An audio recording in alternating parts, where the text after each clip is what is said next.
Eu, Tomé israelita, julguei necessário levar ao conhecimento de todos os irmãos descendentes dos gentios, a infância de nosso Senhor Jesus Cristo, e tantas quantas maravilhas ele realizou depois de nascer em nossa terra. O princípio é como segue. Capítulo 2. Este menino Jesus, que na época tinha 5 anos, encontrava-se um dia brincando no leito de um riacho, depois de haver chovido. E represando a correnteza em pequenas poças, tornava-as instantaneamente cristalinas, dominando-as somente com a sua palavra.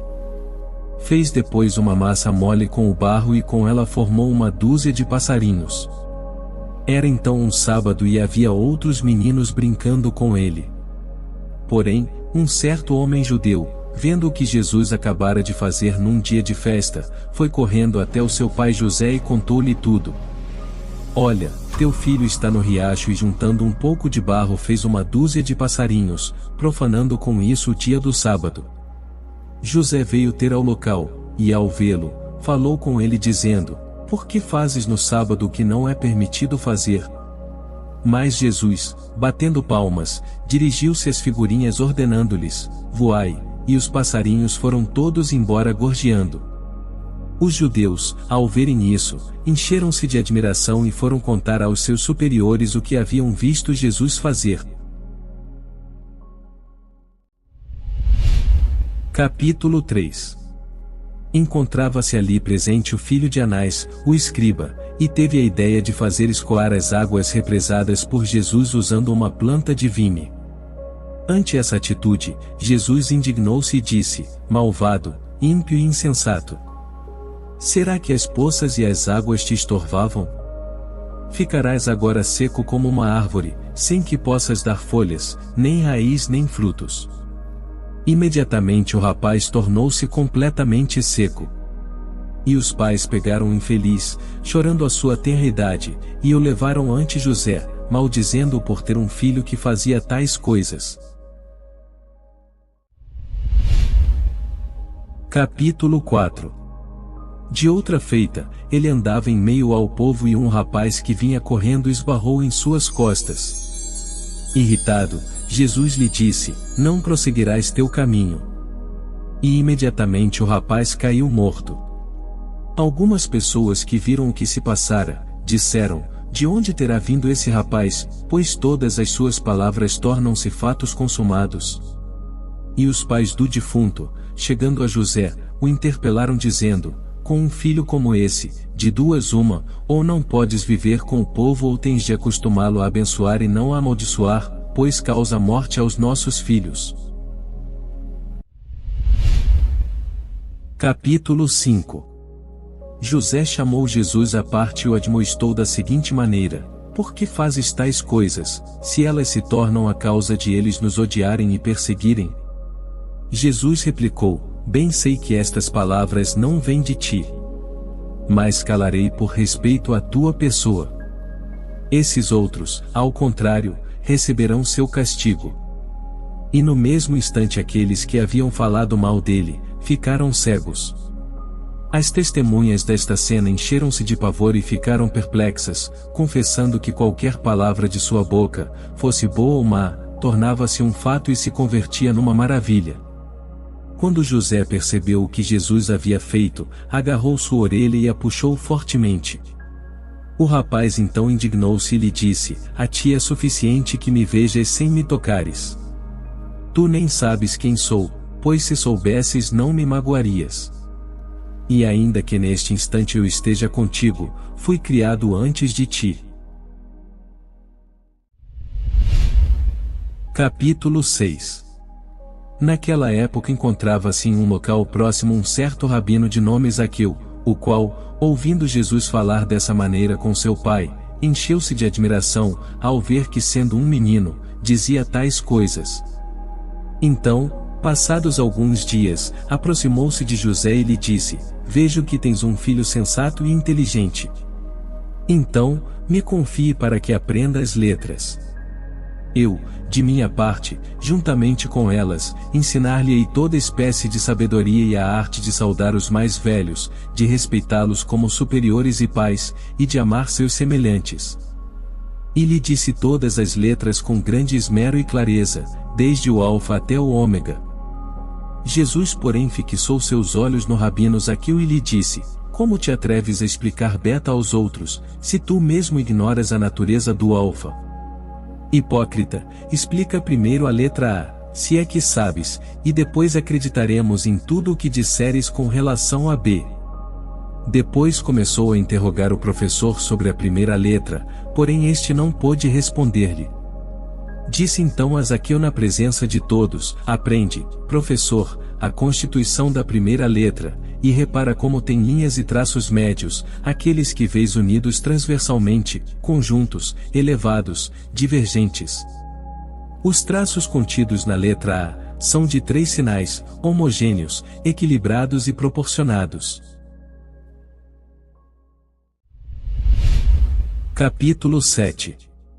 O professor Zaqueu, quando ouviu a exposição feita pelo menino sobre tantas e tais alegorias acerca da primeira das letras, ficou desconcertado diante da resposta e da erudição que ele manifestava. E disse aos presentes: pobre de mim, não sei o que fazer, pois eu mesmo procurei a confusão ao trazer este jovem para junto de mim. Leva-o, então, irmão José, rogo-te. Não posso suportar a severidade do seu olhar. Não consigo fazer com que seu discurso seja inteligível para mim. Este jovem não nasceu na terra. É capaz de dominar até mesmo o fogo, talvez tenha nascido antes da criação do mundo. Não sei qual o ventre que pode tê-lo carregado e qual seio pôde havê-lo nutrido. Ai de mim, meu amigo, estou aturdido. Não posso seguir o voo de sua inteligência. Enganei-me, pobre de mim. Queria muito ter um aluno e deparei-me com um mestre. Percebo perfeitamente, amigos, a minha confusão, pois, velho e tudo mais, deixei-me vencer por uma criança. É de se ficar arrasado e morrer por causa desse jovem, pois neste momento sou incapaz de olhá-lo fixamente. Que vou responder quando todos me disserem que me deixei vencer por um rapazote? Que vou explicar a respeito do que ele me disse sobre as linhas da primeira letra? Não sei, amigos, porque ignoro a origem e o destino dessa criatura. Por isso te rogo, irmão José, que o leves para casa. É algo extraordinário, ou um Deus, ou um anjo, ou já não sei o que dizer. Capítulo 8. E enquanto os judeus se entretinham em dar conselhos a Zaqueu, o menino pôs-se a rir com muita vontade e disse: frutificai agora vossas coisas, e abri os olhos à luz os cegos de coração. Vim de cima para amaldiçoar-vos e depois chamar-vos para o alto, pois esta é a ordem daquele que me enviou por vossa causa. Quando o menino terminou de falar, sentiram-se imediatamente curados todos aqueles que haviam caído sob a maldição. E desde então ninguém ousava irritá-lo para que ele não os amaldiçoasse ou viessem a ficar cegos.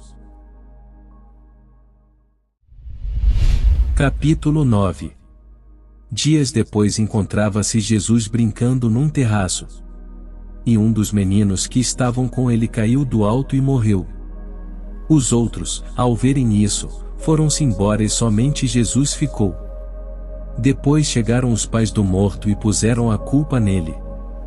Mas Jesus lhes disse: não, eu não o empurrei. Mas eles o maltrataram. Jesus então deu um salto de cima do terraço, vindo a cair junto ao cadáver.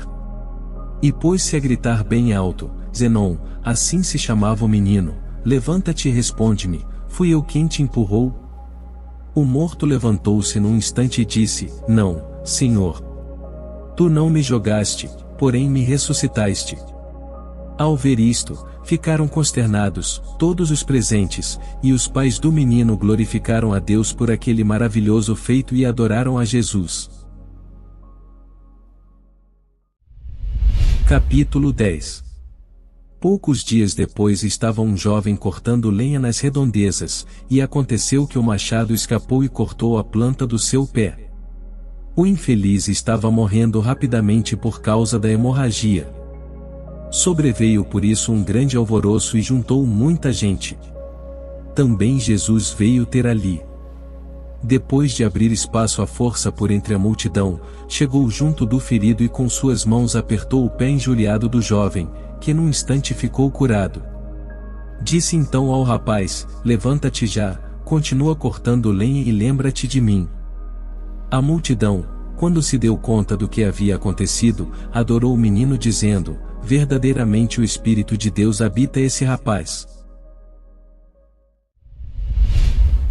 Capítulo 11. Quando tinha 6 anos, sua mãe lhe deu certa vez um cântaro para que fosse enchê-lo de água e o trouxesse para casa. Mas, no caminho, Jesus tropeçou nas pessoas, e a vasilha se quebrou. Então ele estendeu o manto com o qual se cobria, encheu-o de água e levou-o à sua mãe. Esta, ao ver tal maravilha, pôs-se a beijar Jesus. E foi guardando em seu íntimo todos os mistérios que o via realizar. Capítulo 12. Certa vez, sendo tempo de semeadura, saiu Jesus com seu pai para semear trigo em sua propriedade. E enquanto José esparramava as sementes, o menino Jesus teve também vontade de semear um grãozinho de trigo. E após ceifar e debulhar, sua colheita somou 100 coros. Convocou então em sua propriedade todos os pobres da região e repartiu com eles o grão. José, depois, levou para si o restante. E Jesus tinha 8 anos quando operou esse milagre. Capítulo 13. Seu pai, que era carpinteiro, fazia arados e cangas. Certa vez recebeu o encargo de fazer uma cama para certa pessoa de boa posição. Aconteceu que uma das tábuas era mais curta que a outra, e por isso José não sabia como proceder. Então o menino Jesus disse a seu pai: põe no chão ambas as tábuas e iguala-as pela metade. Assim fez José. Jesus foi até a outra extremidade, pegou a tábua mais curta e a esticou, deixando-a tão comprida quanto a outra. José, seu pai, encheu-se de admiração ao ver o prodígio e cobriu o menino de abraços e beijos dizendo: feliz de mim, porque Deus me deu este menino. Capítulo 14. José, percebendo que a inteligência do menino ia amadurecendo ao mesmo tempo que a idade, quis novamente impedir que ele permanecesse analfabeto, por isso levou-o até um outro professor e o colocou à sua disposição. Este lhe disse: ensinar-te-ei em primeiro lugar as letras gregas, depois as hebraicas. Era evidente que o professor conhecia bem a capacidade do rapaz e sentia medo dele. Depois de escrever o alfabeto, entretinha-se com ele por um longo tempo sem obter nenhuma resposta de seus lábios. Finalmente Jesus lhe disse: se és mestre de verdade e conheces perfeitamente as letras, dize-me primeiro qual é o valor de alfa, e então eu te direi qual é o de beta. Irritado, o professor então bateu-lhe na cabeça. Quando o menino sentiu a dor, amaldiçoou-o, e imediatamente o professor desmaiou e caiu de bruços no chão. O jovem voltou para a casa de José. Este encheu-se de pesar e disse a Maria que não o deixasse sair de casa, porque todos aqueles que o aborreciam vinham a morrer. Capítulo 15. Passado algum tempo, outro professor, que era amigo íntimo de José, lhe disse: leva teu filho à escola, talvez com delicadeza eu possa ensinar-lhe as letras. José replicou: se te atreves, irmão, leva-o contigo. Ele o aceitou com muito receio e preocupação, porém o menino progredia com muita boa vontade. Ele entrou impetuosamente na sala de aula e encontrou um livro colocado sobre a carteira. Pegou-o, e sem parar para ler as letras que nele estavam escritas, abriu sua boca, e começou a falar levado pelo Espírito Santo, ensinando a lei aos circunstantes que o escutavam. E uma grande multidão que se havia juntado ouvia-o, cheia de admiração pela maravilha da sua doutrina, e pela clareza de suas colocações, considerando que era uma criança que assim lhes falava. José, quando soube disso, encheu-se de medo e correu imediatamente até a escola, receando que também aquele professor pudesse ter sido maltratado. Este porém lhe disse: saiba, irmão, que recebi esse menino como se fosse um aluno comum, e acontece que está sobejando graça e sabedoria. Leva-o, por favor, para a tua casa. Ao ouvir essas palavras, o menino sorriu e disse: agradeço a ti, por haveres falado com retidão e dado um testemunho justo. Será curado aquele que anteriormente foi castigado. E imediatamente o outro professor sentiu-se bem. José pegou o menino e foram para casa. Capítulo 16. Certa vez José mandou seu filho Tiago juntar lenha e trazê-la para casa. O menino Jesus o acompanhou. Mas aconteceu, que enquanto Tiago recolhia os gravetos, uma cobra picou-lhe a mão. Tendo caído ao chão, ficou completamente largado, e estando já para morrer, Jesus se aproximou e assoprou a mordida. Imediatamente desapareceu a dor, a cobra explodiu e Tiago recobrou imediatamente a saúde. Capítulo 17. Aconteceu depois, nas vizinhanças de José, que um menino que vivia doente veio a falecer. Sua mãe chorava inconsolavelmente. Jesus, ao tomar conhecimento da dor daquela mãe e do tumulto que se formava, acudiu rapidamente. E encontrando o menino já morto, tocou-lhe o peito e lhe disse: pequenino, falo contigo. Não morras, mas vive feliz e fica com tua mãe. No mesmo instante o menino abriu os olhos e sorriu. Então disse Jesus à mulher: anda, pega-o, dá-lhe leite e lembra-te de mim. Ao presenciar o acontecido, os circunstantes encheram-se de admiração e exclamaram: na verdade este menino ou é um Deus, ou um anjo de Deus, pois tudo o que sai de sua boca torna-se um fato consumado. Jesus saiu dali e pôs-se a brincar com os outros jovens. Capítulo 18. Dias depois aconteceu que, estando construindo uma casa, sobreveio um grande tumulto. Jesus levantou-se e dirigiu-se até o local. E, vendo ali um cadáver estendido no chão, tomou-lhe a mão e dirigiu-se a ele nos seguintes termos: homem, falo contigo, levanta-te e termina teu trabalho. Ele se levantou em seguida e o adorou. A multidão que viu esta cena encheu-se de admiração e disse: esse rapaz deve ter vindo do céu, pois tem livrado muitas almas da morte, e ainda seguirá livrando mais durante sua vida. Capítulo 19. Quando contava 12 anos, seus pais, como de costume, foram em caravana até Jerusalém, para assistir às festas da Páscoa. Quando as festas terminaram, voltavam para casa. Mas, no instante de partir, o menino Jesus retomou a Jerusalém, enquanto seus pais pensavam que o encontrariam na comitiva. Depois do primeiro dia de marcha, puseram-se a buscá-lo entre os seus parentes. Mas, não o encontrando, preocuparam-se muito e voltaram a Jerusalém para procurá-lo. Finalmente, depois do terceiro dia, o encontraram no templo sentado em meio aos doutores, escutando-os e fazendo-lhes perguntas. Todos estavam atentos a ele, e admiravam-se de ver que, menino como era, deixava os anciãos e mestres do povo sem palavras, averiguando os principais pontos da lei e as parábolas dos profetas. Aproximando-se Maria, sua mãe, lhe disse: meu filho, por que agiste assim conosco?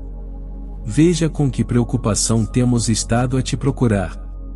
Jesus, porém, respondeu: e por que me procuravas? Não sabias acaso que devo ocupar-me das coisas que se referem ao meu Pai? E os escribas e fariseus lhe diziam: és tu, acaso, a mãe deste menino? Ela respondeu: assim é. E eles retrucaram: pois feliz de ti entre as mulheres, já que o Senhor teve por bendizer o fruto do teu ventre, porque semelhantes glória, virtude e sabedoria não ouvimos nem vimos jamais. Jesus levantou-se e seguiu sua mãe, e era obediente a seus pais. Sua mãe guardava todos esses fatos no seu coração. Enquanto isso Jesus ia crescendo em idade, sabedoria e graça. Graças sejam dadas a ele, por todos os séculos dos séculos. Amém.